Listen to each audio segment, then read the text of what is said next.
हरि ओम प्यारे। ये पटियाला की रानी को ज्ञान सुनाना। दादा भगवान ने पटियाला की रानी को ज्ञान सुना है। एक बार भगवान दादा एक औरत को, जिसे कहते हैं नासिका की बीमारी थी, उसको ठीक करने के लिए पहाड़ पर ले गए। उसको डॉक्टर ने कहा तो वो सिर्फ खुशी से ठीक होगी। डॉक्टर ने कह दिया कि अगर ये ठीक होगी तो सिर्फ खुशी से ठीक होगी। वो वहाँ पर पहाड़ पर भगवान दादा ने उसके दिल में जो है, भगवान ने कितना उसके साथ मेहनत किया। दिलो जान से ज्ञान व प्रेम उनको ज्ञान की बात से अच्छे अच्छे अनुभव सुना करके और हंसाया, क्योंकि वो ऐसे गुमसुम रहती थी। तो क्योंकि उसको बीमारी थी, उसकी टेंशन में थी, वो तो गुमसुम रहती थी, तो उसको हंसाया दादा ने वहाँ, और बैडमिंटन खिलाया। पर वो दादा भगवान ने कहा कि हम पटियाला के राजा के पास चलते हैं। उसी रानी से कहा कि हम पटियाला के राजा के पास चलते हैं। और वहाँ उनकी रानी को आधे आधे घंटे में उल्टी होती थी। देखो, दादा भगवान को अंतर्यामी थे, उनको कहाँ ज़रूरत है, किस वक़्त कहाँ ज़रूरत है, उनको अनुभव हो जाता था। तो उनको आधे आधे घंटे में उल्टी होती थी। वहाँ जब भगवान दादा गए और रानी को अच्छी अच्छी ज्ञान की बातें सुनाई, सच की बात सुनाई, सच्चा ज्ञान सुनाया उनको, तो ऐसा करामात हुई कि रानी की उल्टी बंद हो गई। जब उनको ऐसे सच का ब्रह्म ज्ञान दिया तो रानी की उल्टी बंद हो गई। अब इस पर राजा को उल्टी जब बंद हो गई, पर जो है राजा को चिंता हुई कि मेरी रानी जो है मेरी पर पुरुष के पास बैठ करके कैसे बैठी हुई है मेरी रानी। वो तो देह देखता था ना, देह बाहों में था। मेरी रानी जो है पर पुरुष के पास में 4 घंटे से बात कर रही है। अब उसको क्या पता ज्ञान क्या होता है, वो तो बात लगता था कि रानी बात कर रही है। तो रानी को, जब रानी ने ये बात सुना तो रानी ने उत्तर दिया कि आप ये करामात नहीं देख रहे हैं, आप देख रहे हैं कि 4 घंटे से बैठी हूँ मैं इनके पास में, लेकिन आप ये करामात क्यों नहीं देख रहे हो कि लगातार एक बार भी हमारे उल्टी नहीं हुई। जब हम 4 पल घंटे 15-15 मिनट में हमको उल्टी होने की एक बीमारी हो गई थी, लेकिन ये क्यों नहीं देखते हो कि हमको 4 घंटे में एक बार भी उल्टी नहीं हुई। ये तो पूर्ण भगवान आए हुए हैं। फिर राजा दादा भगवान को बाहर ले गया, पहाड़ पर ही। अब ले गया तो कहाँ ले गया बताओ? पहाड़ पर ले जा करके राजा को, और कहा ये पहाड़ पर जितनी बता दिया कि इतनी मेरी मलकियत है, मैं मलकियत का राजा हूँ, दिखाया दादा को। अब दादा तो जो सारे विश्व के राजा थे, संसार के राजा थे, मलकियत दिखा करके तो राजा दादा को देखा इसके अंदर अहंकार खुनक रहा है। तो वहाँ से कहते हैं दिखाई दे रहा है, इतनी कहते हैं। और पहाड़ पर की मलकियत जो है, उन्होंने जो है, अब उनका महल भी पहाड़ी पर से दिखाई देता था। तो बताया यहाँ की रियासत है, ये मैं यहाँ का राजा हूँ, अहंकार से दिखाया। इस पर दादा ने कहा कि सारी इंडिया और सारा ब्रह्मांड में इस रियासत को दिखाओ, कहीं दिखाई दे रही है? तुम्हारी रियासत जो है, तुम्हारी ये जो पूरे ब्रह्मांड में, सारी इंडिया में कहीं दिखाई दे रही, ढूंढो इसको। अब उसको जो है, ये जब उनको ये वचन जब सुना करके दादा सुना दिए तो उसको शर्म आई।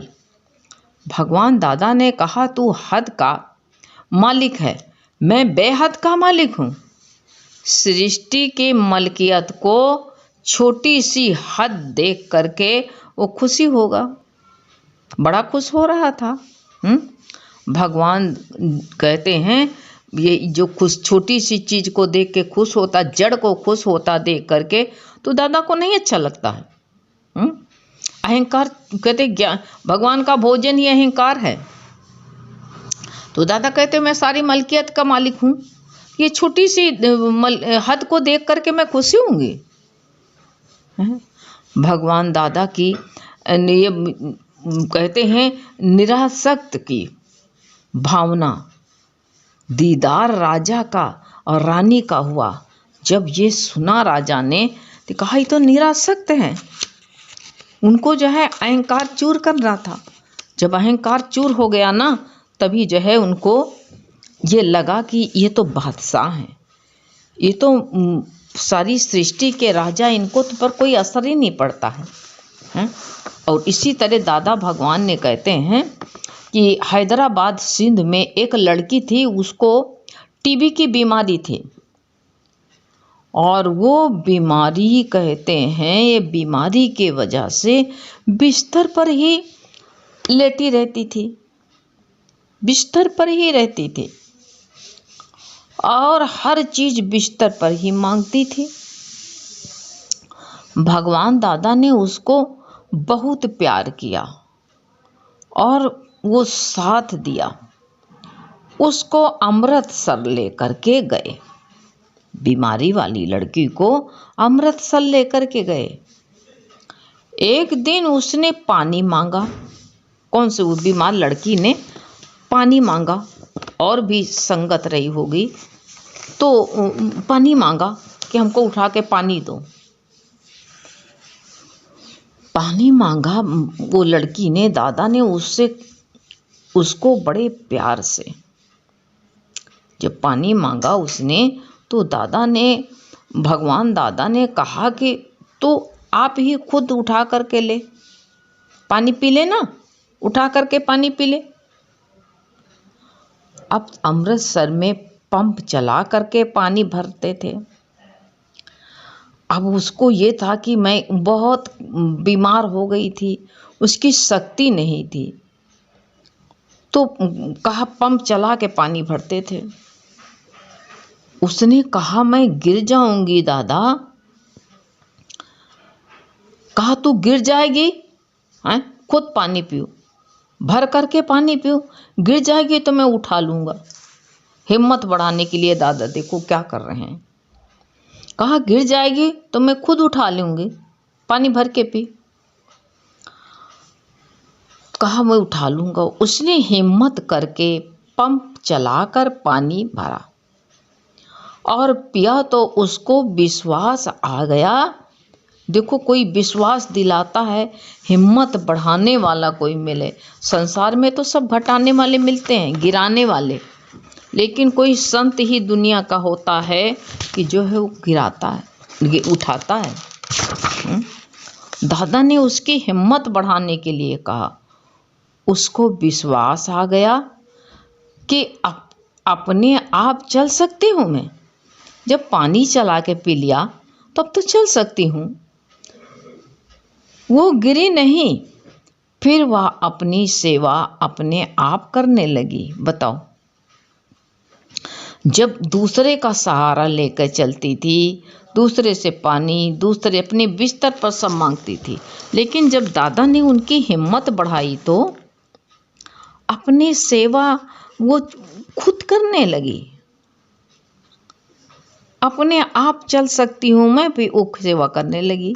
नहीं गिर सकती हूँ अब मैं, उसको जो है अपने आप वो करने लगी अपनी सेवा। भगवान दादा के साथ वो धीरे धीरे पैदल चलती थी, चलने लगी। उसको अलौकिक शक्ति आ गई, ब्रह्म ज्ञानी के सत्य की ताकत व वचनों से उसकी बीमारी जो 20 साल तक चलने वाली थी, वो कुछ ही दिनों में ठीक हो गई, क्योंकि आत्म बल मिला, शक्ति भराया। गिरने वाला अगर गिर रहा हो और कोई शक्तिशाली इंसान कहे अरे मैं आ गया हूँ, तुम गिरोगे नहीं, तो उसको तुरंत ही शक्ति बल मिल जाती है, सहारा मिल जाता है। तो जो 20 साल में बीमारी नहीं ठीक हो सकती थी, कुछ दिन में ही ठीक हो गई। सच्चे संत की महिमा है यही। अंधे देखें, लंगड़े चल करके पहुँचे काशी। ऐसा लंगड़ा चल सकता है कि काशी पहुँच सकता है वो। तभी भगवान ने देखो, भगवान ने जब उदयपुर में ज्ञान सुनाया, जब सिंधु बता रहे हैं भगवान, हिंदू मुस्लिम में लड़ाई होने लगी, तब ये दादा ने क्या क्या अनुभव, हम तुमको नहीं पता है ना, लेकिन दादा के वचनों से सब पता चलता है। दई योग से भगवान ने पहुंचा दिया यहाँ। तो ये सारा भगवान की कृपा है कि अब दादा भगवान का वचन जो है, गुरु ने कहा घर बैठे से सबको दो, सब सुने। कितनी गुरु की कृपा है भगवान, तुम हर घट में व्यापक हो प्रभु, हैं कितने प्रभु तुम उदार हो। तो कहते जब हिंदू मुस्लिम में लड़ाई होने लगी थी, तब दादा भगवान ने कुछ संतों से कहा कि चलो हम तीर्थ यात्रा पर चलते हैं। लेकिन भगवान की क्या भलाई है इसमें, भगवान क्या चाहते हैं ये तो भगवान ही जाने, वो तो अंतर्यामी है। तो कहा हम तीर्थ यात्रा चलते हैं।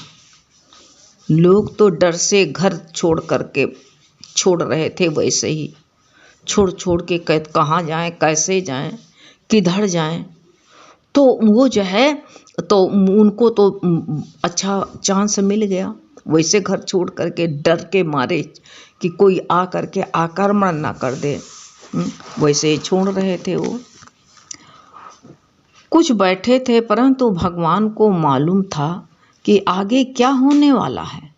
देखो गुरु कहते हैं भूत का भविष्य का सब जानते हैं, आगे क्या होने वाला मुझे सब पता है। वो पहले से ही गुरु कहते हैं सिंध छोड़ दिया, आगे क्या होना। ब्रह्म ज्ञानी जहाँ कहते हैं ब्रह्म ज्ञानी का जहाँ पांव पड़े वहाँ तीर्थ स्थान बन जाता है। जहाँ पर, तभी तो कहा है संतों का पैर पड़ना बड़ी सौभाग्य की बात है। बहुत सौभाग्य होता है कि जो संतों का चरण धूली घर में पड़ जाए। हम तो ये देखते हैं दादा भगवान कितना ऊंचा ज्ञान अगर बताने लगो तो सत्संग जिसके घर में होता तो क्या करता, उसका दिमाग उस ज्ञान में नहीं रहता, ढोलक में रहता। ढोलक बज जाए बस।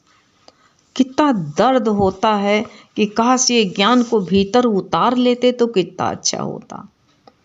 तो वो जो है, तो वही भगवान ने जो है, कुछ तो बैठे रह गए थे, परंतु दादा भगवान को मालूम था कि आगे क्या होने वाला है।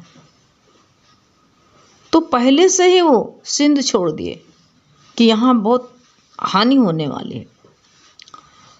वहाँ कहते हैं वो दादा भगवान सिंध से उदयपुर आ गए। उदयपुर से कहते हैं लोग, अब ये उदयपुर को लोग क्या कहते थे, अंधेरा शहर कहते थे, क्योंकि बहुत आतंक फैला हुआ था। हिंदू मुस्लिम के जो है बहुत युद्ध छिड़ा हुआ था। तो उनको जो है सब उदयपुर को लोग अंधेरा, उदयपुर को जो है सिंध से उदयपुर पहुंच गए। वो उदयपुर को लोग कहते हैं, उदयपुर को अंधेरा शहर कहते थे